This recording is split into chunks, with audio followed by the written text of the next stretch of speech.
In the world of high-profile business deals and powerful decisions, one voice often goes unnoticed until it decides to act. When Barron overheard his father discussing a deal that could uproot lives and erase a town's history, he couldn't stand by. Determined to uncover the truth, he embarked on a secret, midnight mission. Even Barron didn't know at the time that the idea in his head would transform his father's business in a way no one could have predicted. The grand dining hall of the Trump family estate buzzed with energy. The long table, adorned with crystal glasses and gleaming silverware, reflected the dazzling glow of the chandelier above. Guests dressed in tailored suits and elegant gowns engaged in animated discussions, their voices blending into a symphony of ambition and power. For most, it was an evening of celebration, business talk, and networking. But for Barron Trump, seated quietly at the far end of the table, it felt like another reminder of how different he was from the world around him. He listened as his father and other executives exchanged figures and strategies, their words weaving a language of deals and profits that he didn't quite understand or want to. As the conversation turned to a new business opportunity, Barron caught snippets that made him shift in his chair. "The town has potential," one man said confidently. "If we move quickly, we can acquire the land before any opposition forms." His father, Donald Trump, nodded, his expression thoughtful yet firm. "We can develop something extraordinary there. It's prime real estate, but it's not without challenges. The residents, some families have been there for generations, they'll resist, and then there are the landmarks." The word landmarks caught Barron's attention. His curiosity piqued. He tried to follow the conversation more closely, but it moved too quickly, interwoven with talk of market trends and profitability. He heard something about displacement and minimizing backlash, but the details slipped past him like sand through his fingers. When the dinner ended, Barron excused himself and wandered upstairs to his room. But the words he'd overheard refused to leave his mind. Displacement, landmarks, generations. What exactly was this deal, and what would it mean for the people in that town? Later that night, as the estate grew quiet, Barron found himself pacing outside his father's office. A light glowed beneath the heavy oak door, and the faint sound of voices drifted out. He knew he shouldn't eavesdrop, but something compelled him to stay. "They're not going to give up their homes easily," a voice said.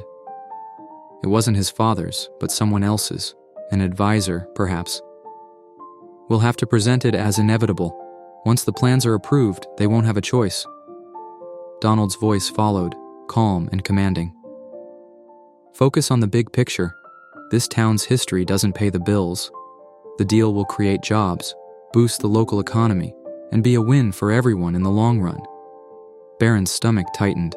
He stepped back, his heart racing. It wasn't just a land deal. It was a decision that would uproot families and erase a piece of history. He didn't know all the details yet, but one thing was clear. This wasn't just business. It was personal for the people in that town. As the voices faded and the light in his father's office went dark, Barron returned to his room, his mind spinning. For years he'd stayed in the background, content to observe. But now he felt a pull he couldn't ignore, a need to understand, to do something. Little did he know, this moment would mark the beginning of a journey that would change not only the fate of the town, but also his own place in his family's legacy. Barron sat on the edge of his bed, staring at the glow of his laptop screen. The words he'd overheard during his father's late-night meeting played on a loop in his mind. Displacement, landmarks, inevitable. The weight of those words pressed heavily on him, pulling him into an unfamiliar conflict. On one hand, he admired his father's ability to make bold decisions and lead with confidence. But on the other, Barron couldn't shake the feeling that this deal was about more than just numbers. It was about people, families, lives that could be forever changed by the stroke of a pen. He typed the name of the town into a search engine, the faint clicks of his keyboard echoing in the stillness of his room. The results surprised him. It wasn't just a patch of land waiting to be developed. It was a town rich in history, with landmarks that told stories of generations who had built their lives there. Pictures of cobblestone streets, a small church with a weathered steeple, and a bustling farmer's market filled the screen. Digging deeper, Barron stumbled upon local news articles detailing the struggles of the town's residents. He read about a community grappling with job losses, declining infrastructure, and fears of losing what little they had left. But alongside those stories were tales of resilience, a family-run diner that had survived for decades, a retired teacher who organized community events, and a group of teenagers raising funds to restore the town's library. Barron's heart ached as he scrolled through the stories and images. These weren't just names or faces. They were people with dreams, challenges, and a deep connection to the place they called home. He knew then that he couldn't ignore what he'd learned, but what could he do? His father's business was a force of nature, and Barron wasn't even part of the discussions. Would anyone take him seriously if he voiced his concerns? The thought of speaking up filled him with doubt, but the alternative, staying silent, felt even worse. That's when the idea struck him. If he couldn't rely on secondhand information, he'd have to see the town for himself. He needed to understand the people, their struggles, and what was truly at stake. But he couldn't ask for permission. His family would never allow it. This had to be his own mission, carried out in secret. Barron pulled out a backpack and began packing essentials: a flashlight, a notebook, and a map of the area he'd printed from his laptop. He planned his route carefully, deciding to leave in the dead of night when everyone in the estate was fast asleep. His pulse quickened at the thought of sneaking out. It wasn't something he'd ever done before, but this felt too important to ignore. As he zipped up his bag and slipped on his jacket, a mixture of excitement and nervousness coursed through him. He didn't know what he would find in the small town or how he would be received, but one thing was certain. He couldn't stand by and let this deal happen without trying to understand the truth. With one last glance at his sleeping estate, Barron quietly slipped out the door and into the night, ready to take his first step toward uncovering the story of a community on the brink of change. The quiet hum of the car's engine was the only sound as Barron navigated the dark, winding roads leading to the small town. The world outside was a blur of trees and distant farmhouses, a stark contrast to the glimmering city lights he was used to. The farther he drove, the more he felt the weight of his decision, but also a growing sense of purpose. When he finally arrived, the town seemed to be asleep. The streets were empty, illuminated only by the soft glow of streetlights. Modest homes with porches adorned in fairy lights lined the roads, their charm a far cry from the towering glass buildings of his world. Barron parked near the town square. Stepping out into the cool night air, the silence broken only by the chirping of crickets. As he wandered through the streets, he spotted a small diner with its lights still on. Inside, a woman stood behind the counter, wiping it down with slow, tired movements. The sign above the door read, "Maggie's Diner." Barron hesitated for a moment, then stepped inside. The bell above the door jingled, and the woman looked up, startled. She appeared to be in her late 30s, her face lined with worry but softened by a kind smile. "Late night for you, huh?" she said, her voice warm but weary. Barron offered a shy smile. "Yeah, I guess so. Just passing through." As they spoke, Maggie shared pieces of her story. She had inherited the diner from her parents and was struggling to keep it afloat in a town facing hard times. "I've been holding on as best I can," she said, glancing around the empty room. "This place is more than a diner. It's where people gather, where memories are made. But with everything going on, I don't know how much longer we can keep the doors open." Her words struck a chord with Barron. This wasn't just a business. It was a lifeline for the community. After leaving the diner, Barron wandered further and found himself near an old, weathered building with a plaque that read Town Museum. An elderly man stood outside, locking the door for the night. He noticed Barron and gave a nod of acknowledgement. "Can I help you, young man?"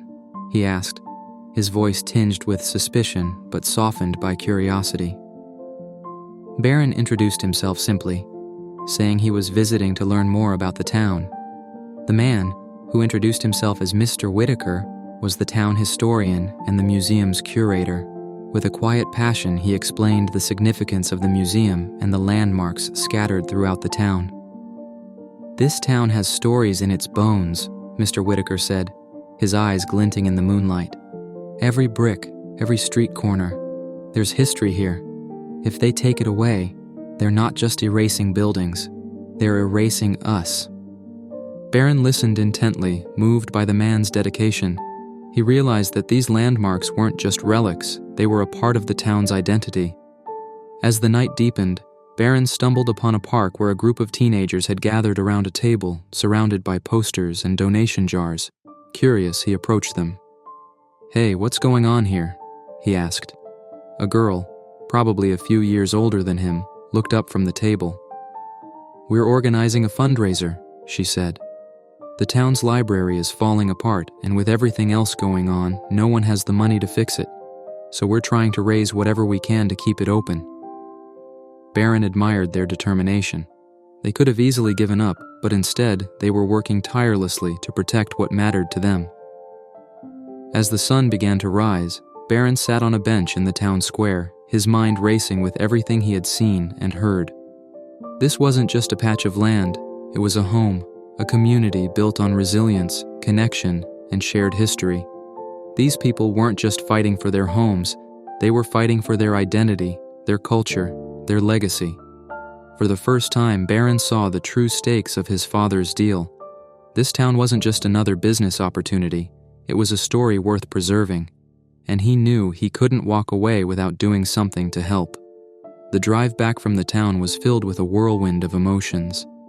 Barron couldn't shake the faces of the people he had met or the stories they had shared. Each one painted a vivid picture of a community brimming with resilience, history, and hope, yet teetering on the edge of being forgotten. He knew he couldn't let that happen. But how could he, a teenager, possibly influence a deal of this magnitude? Sitting in his room late that night, Barron scribbled ideas in a notebook. He knew two things. First, he couldn't confront his father directly without hard evidence of the town's value. And second, he couldn't stop this deal on his own. If he wanted to make an impact, he needed the help of the townspeople, and he needed to keep his plan under wraps. The next day, he reached out to Maggie, the diner owner. Using a phone he'd borrowed from one of the teenagers during his visit, he explained his intentions. "I want to help," he said, "but I need more information. Stories, photos, anything that shows the heart of the town." Maggie hesitated. "Why would someone like you care? Your family doesn't exactly have a reputation for looking out for towns like ours." Barron felt a pang of guilt, but responded earnestly. "Because what I saw last night was more than just a town. It's a legacy. And I think my father needs to see that too." After a long pause, Maggie agreed. She connected Barron with other townspeople, including Mr. Whitaker and the teens organizing the fundraiser. Over the next week, they worked together to gather stories, old photographs, and testimonials from residents who had lived there for generations. Barron spent hours poring over the materials they sent him.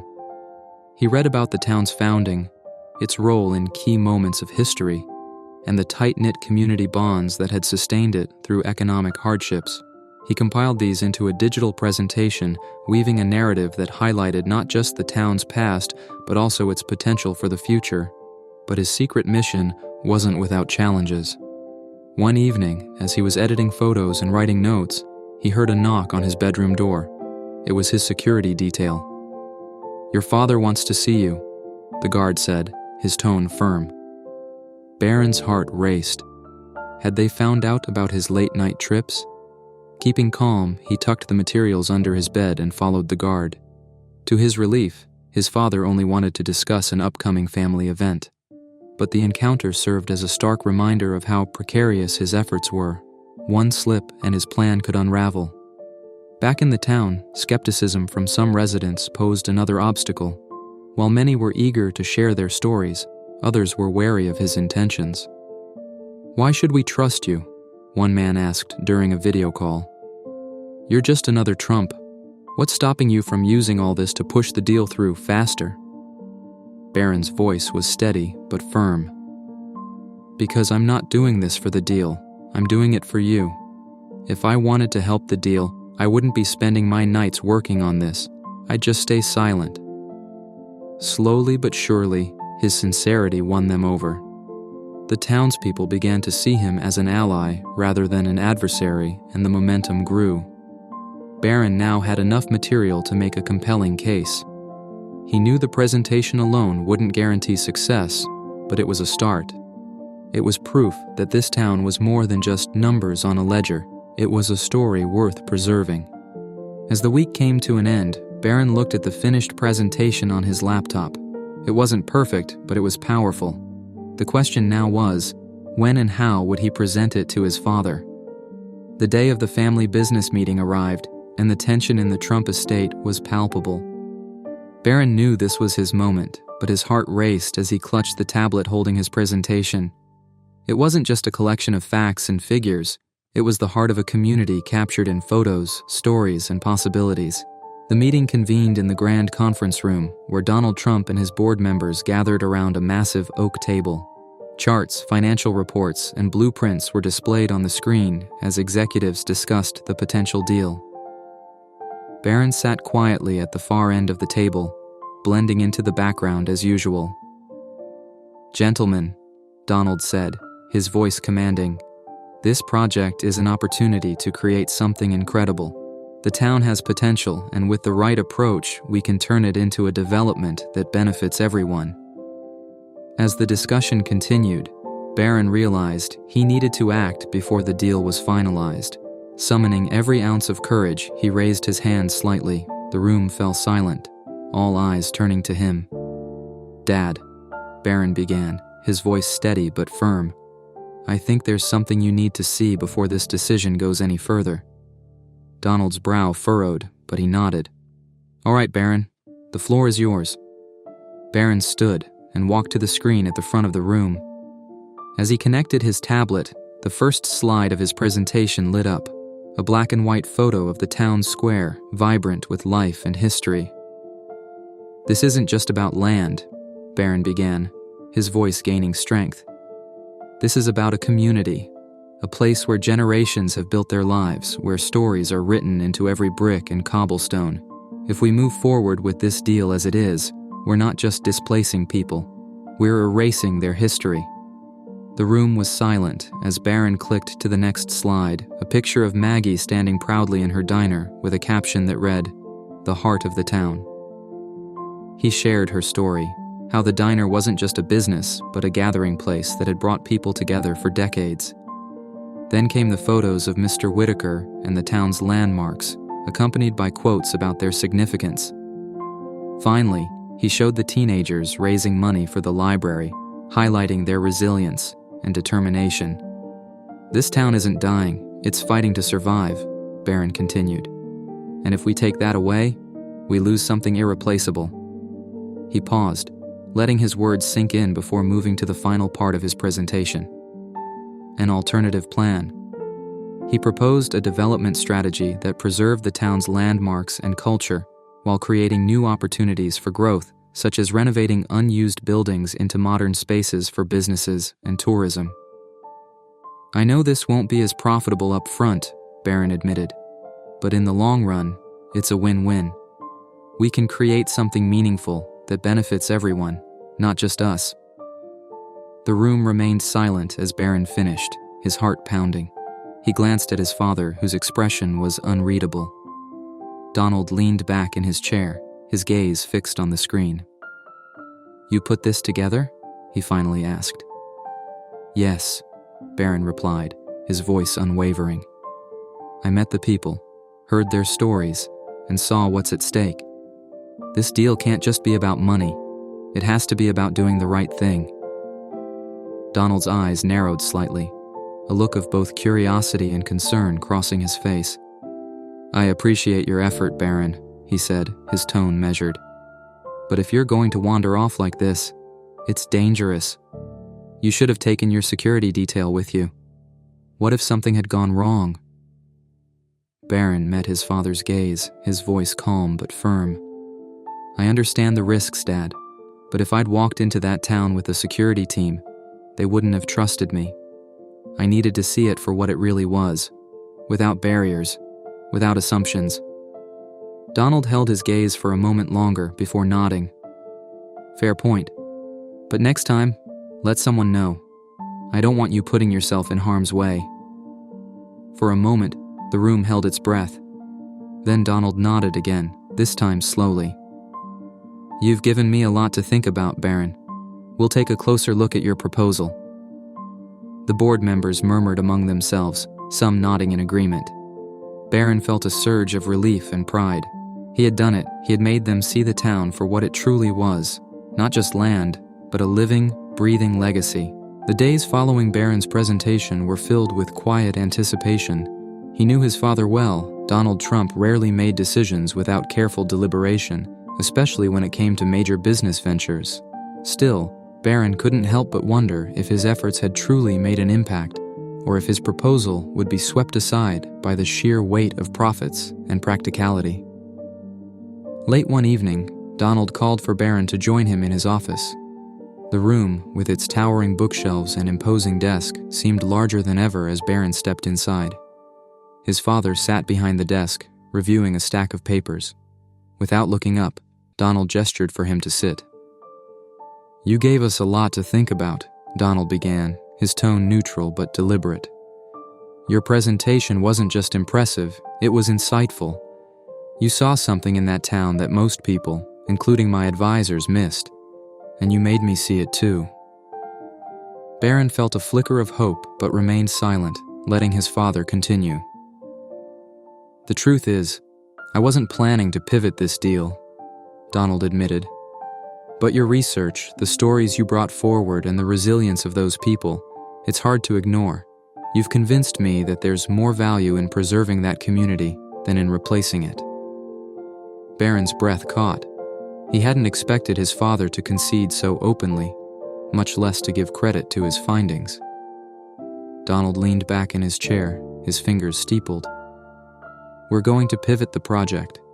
The town's landmarks will be preserved, and we'll partner with the community to develop areas that benefit them directly. Job creation, infrastructure improvements, and a tourism initiative that highlights the town's history. It'll take longer to turn a profit, but the public response alone will make it worthwhile." Barron couldn't suppress the smile spreading across his face. "You're serious? You're really going to do it?" Donald nodded. "I am. And Barron, I want you involved in this. You've shown you've got the eye for seeing potential others overlook. If you're willing to put in the work, you can help lead this project." Barron's heart swelled with a mix of pride and disbelief. "I'd like that," he said, his voice steady but tinged with emotion. "Thank you, Dad." The news of the project's shift quickly spread through the Trump organization and eventually to the public. The reaction was overwhelmingly positive. Media outlets praised the decision as both bold and compassionate, and the community itself rallied behind the plans with renewed hope. Under Barron's guidance, the partnership with the town flourished. The diner saw an influx of customers thanks to tourism. The museum gained funding for restoration, and the teenagers' library fundraiser turned into a fully funded renovation project. The once struggling town began to thrive, its unique culture preserved and celebrated. Months later, at the ribbon-cutting ceremony for the town's revitalized square, Donald stood at the podium, addressing the gathered crowd and cameras. "This project started as just another business venture," he said, "but it became something much bigger.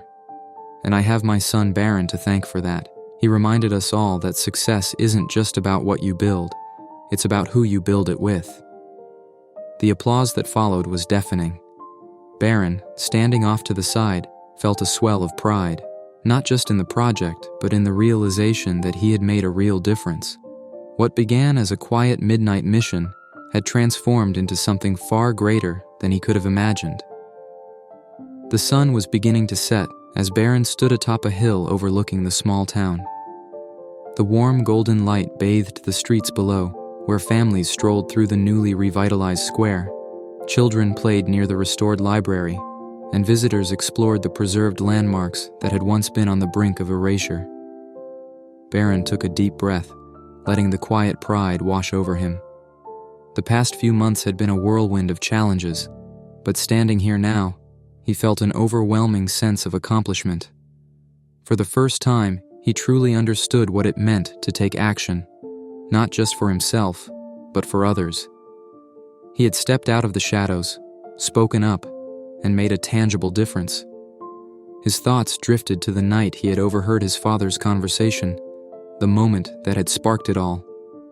At the time, he had felt small and powerless, unsure if his voice could matter in a world dominated by wealth and influence. But now he knew better. Change didn't require grand gestures or titles. It required courage, persistence, and empathy. Behind him, he heard footsteps. Turning, he saw his father approaching, his expression uncharacteristically soft. Donald stopped beside him, gazing out at the town. "You did good, Barron," Donald said, breaking the silence. "This project wouldn't have happened without you. You saw something no one else did, not even me, and you made it happen." Barron looked at his father, surprised by the rare moment of candid praise. "It wasn't just me," he replied humbly. "The people here, they're the ones who made it worth fighting for." Donald nodded, a faint smile tugging at the corners of his mouth. "That's what makes a great leader, Barron. Seeing what others miss. Listening. Acting when it matters. You've got that in you." Barron felt a lump rise in his throat, but he managed a small smile. "Thanks, Dad." Donald placed a hand on his shoulder. "Don't stop here. You've shown you have the vision and the heart to make a difference. Use it. Speak up. The world could use more of that." Barron nodded, his father's words settling deeply within him. For years he had struggled to find his place in his family's legacy.